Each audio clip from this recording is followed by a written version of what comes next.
Hey Justine Stress, I'm Abba Shrestha, and welcome back to our Beyond the Brain series, where we interview health professionals and experts about mental health in order to get a deeper insight of different aspects of stress and mental well-being. Today I'm here with a qualifying registered psychotherapist and founder of Modern Mind Therapy, Mackenzie Fournier.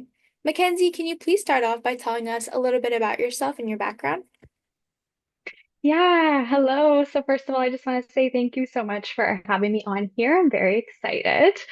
In terms of my background, I completed my undergraduate degree in criminology and psychology, and then moved on to my master's degree in counseling psychology. So I'm a registered psychotherapist qualifying in Ontario.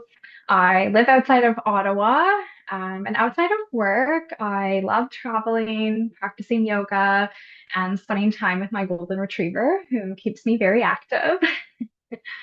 Yeah.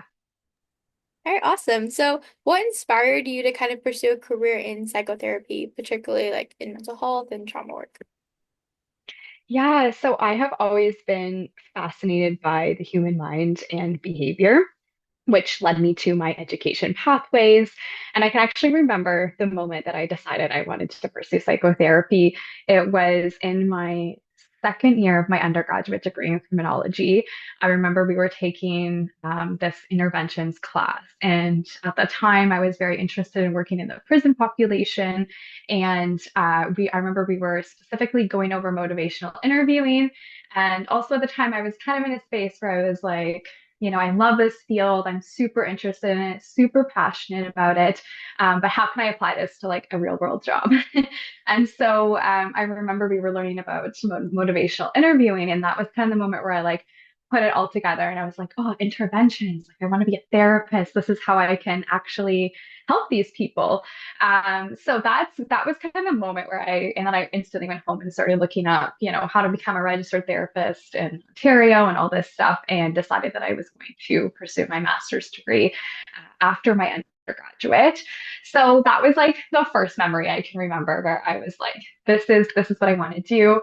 And then I actually ended up working kind of on the with the opposite population. I actually started some work in victim services at the end of my undergraduate degree, and that also really motivated me to become a therapist. It was a huge inspiration because I really just wanted to be able to offer people deeper support. So that kind of confirmed, I think, just that confirmed me wanting to do my master's degree and helping me helping push me to actually do it. So that is a factor. And then I guess along with all of that, I've also always had a very strong passion for health and wellness in my personal life. So I think just all of that combined is what really inspired me to pursue this career in mental health. Awesome. And then can you tell me a little bit about a particularly rewarding experience you had from your work with helping others? Yeah, so this is definitely my favorite part of the job. There's many specific experiences that I would love to share, but overall, since my main areas of focus are anxiety and disordered eating, the most rewarding experiences I witness are when clients break free from these two things. So, for instance, I was supporting one client who was able to find pleasure in eating food again while recovering from anorexia, which was pretty incredible. And then another client, the top of my head I can think of, is a client who is able to drive home in the snow without experiencing any symptoms of anxiety or panic attacks for the first time in years. So yeah, to be able to be a part of my clients' journeys and directly witness their internal progress really is truly so special and incredible as a therapist. And then these things that you help with are definitely things that affects one's mental health. So if you had to explain mental health in just three words, what would it be and why? Yeah, this is such a good and challenging question. I think if I had to sum it up in three words, the first one would be awareness. I think it's so important, or such an important part of mental health is awareness. And I think sometimes that kind of gets overlooked. I find it's really like the first step in treatment with any client, no matter, what they're coming in for, really just focusing on gaining insight and awareness to our thoughts, feelings, and behaviors is kind of what has to be done before we focus on the change part. So I think that that's a really important piece. The second word, as a solution focused therapist, I think action or change is probably what I would say would be my second word, which I think it really highlights like the importance of taking practical steps to meaningful and lasting change, which is a central idea in both the behavioral therapy and solution focused therapy. With mental health, we really have to be like ready and willing to change.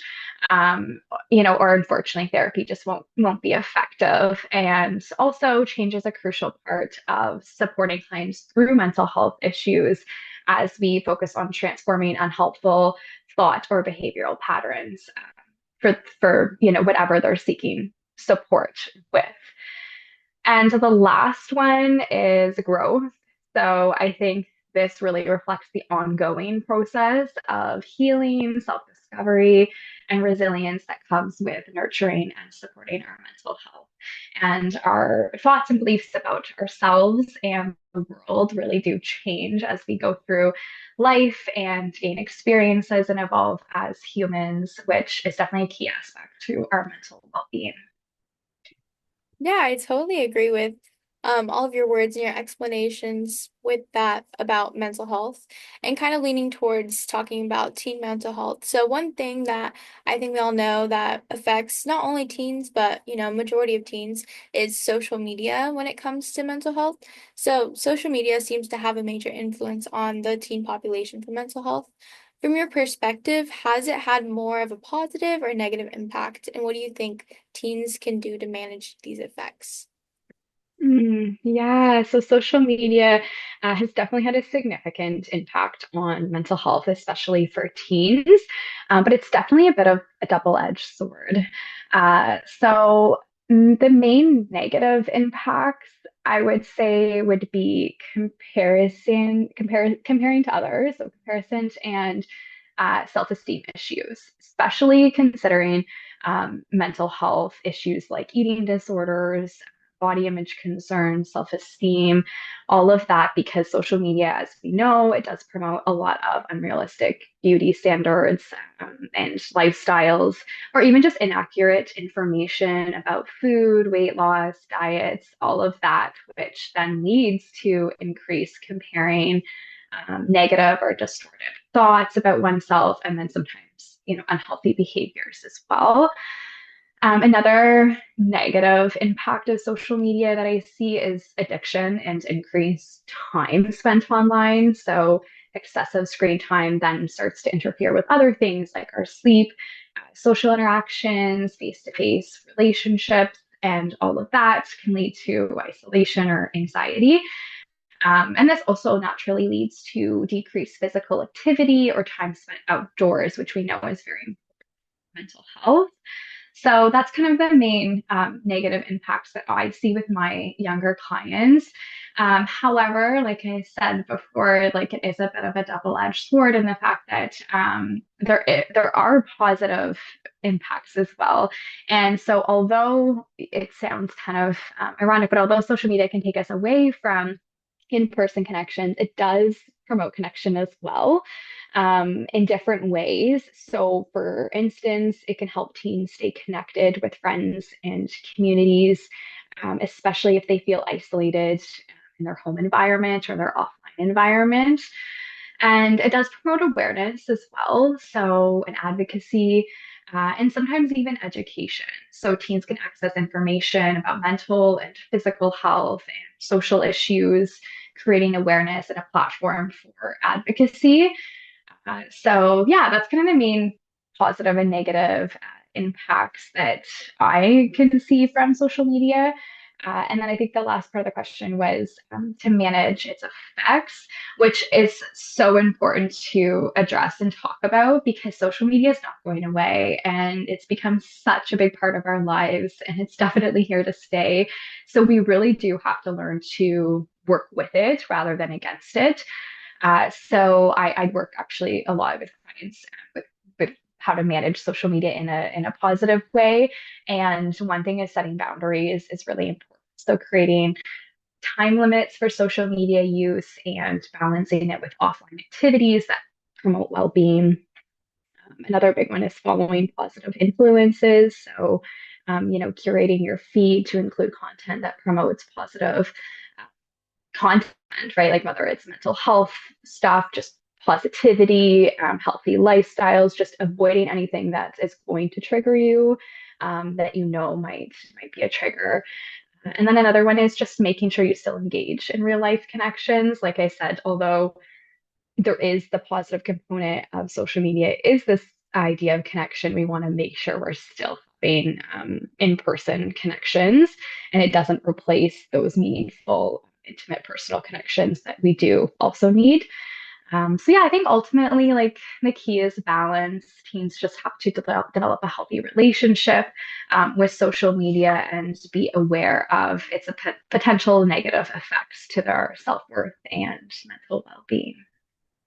Yeah. And then one thing you were talking about was that social media, for one of the negative effects, when it causes like comparison and things like that, and it could lead to decreased physical activity. And something that you're also passionate about, you said, was health and wellness. So, how do you think mental health and physical health are connected? Do you think that one should be more prioritized than the other, or are they equally prioritized?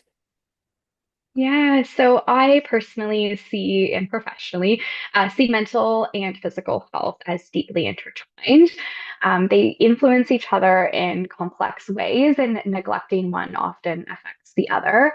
So I work from a very holistic approach. So I do believe that both should be equally prioritized. The mind and body are interconnected, as we know through research. So focusing on only one aspect can lead to an imbalance.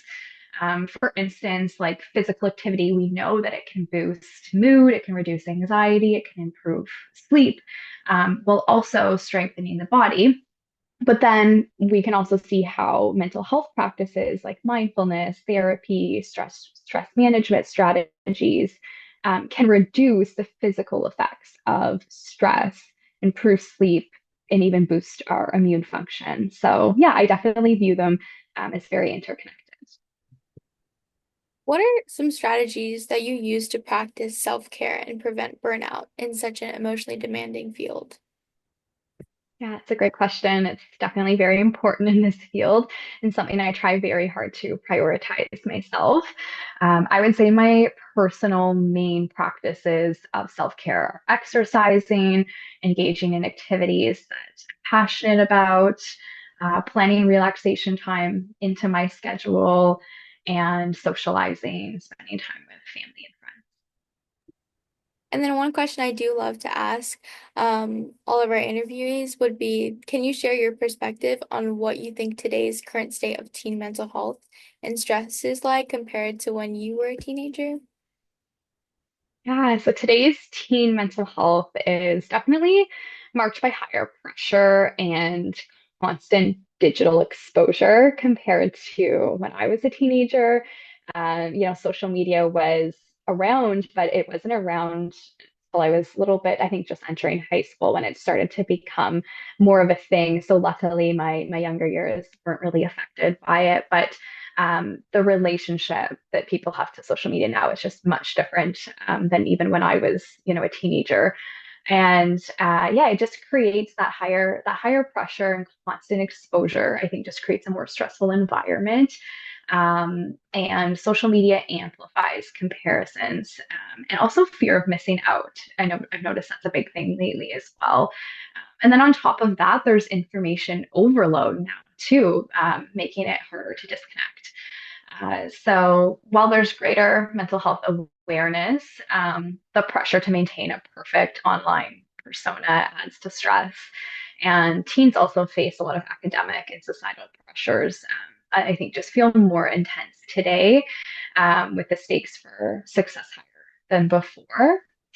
But yeah, that being said, teens do have more resources today and support networks than we did, which is definitely a positive shift.